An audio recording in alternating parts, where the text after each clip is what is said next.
Nag-scroll ako sa messenger nung gato ba lang noon. Maraming naka-online pero ikaw lang ang nag-reply. Sabi mo, bago mag-reply, stalk muna ako. At doon nagsimula ang araw-araw nating kwento. Bible verses, tanong tungkol sa buhay at religion. Taga saan ka? Church mo? Simpleng usap pero lumalim. Hindi ko inasahan may damdamin kang nararamdaman. Parang bulaklak sa gitna ng dilim. Kakaibang liwanag. From here to first hello, halos araw-araw na usap. Share ng tawa at prayers hanggang sa damdamin nagising. Nakita kita sa entablado sa church. Nakabakot ka, parang garden na puno ng bulaklak. Ikaw lang ang natatangi. First Sunday sa church mo, naghahanap kami ng palatandaan.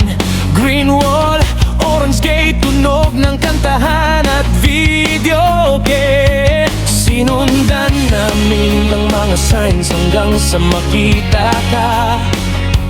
At sa stage, nakita kitang humingiti, para kang diwata.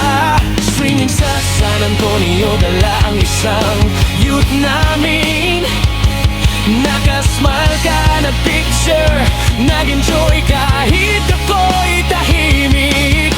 Christmas party sa church, ipinakilala mo sarili mo kay Mother. Ngiti mo, saya mo, damang-dama ko, pero may takot sa puso. Parang tantadiya, lahat ng bulaklak huminto sa paligid. Ngiti mo lang ang liwanag, ngunit alam kong may hangganan. Hindi ko inasahan na unti-unti akong mahuhulog.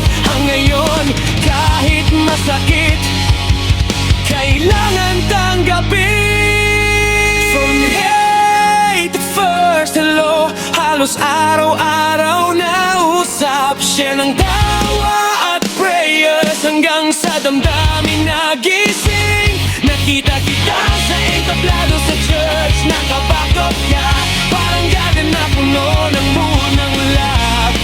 Ikaw lang ang natatangi.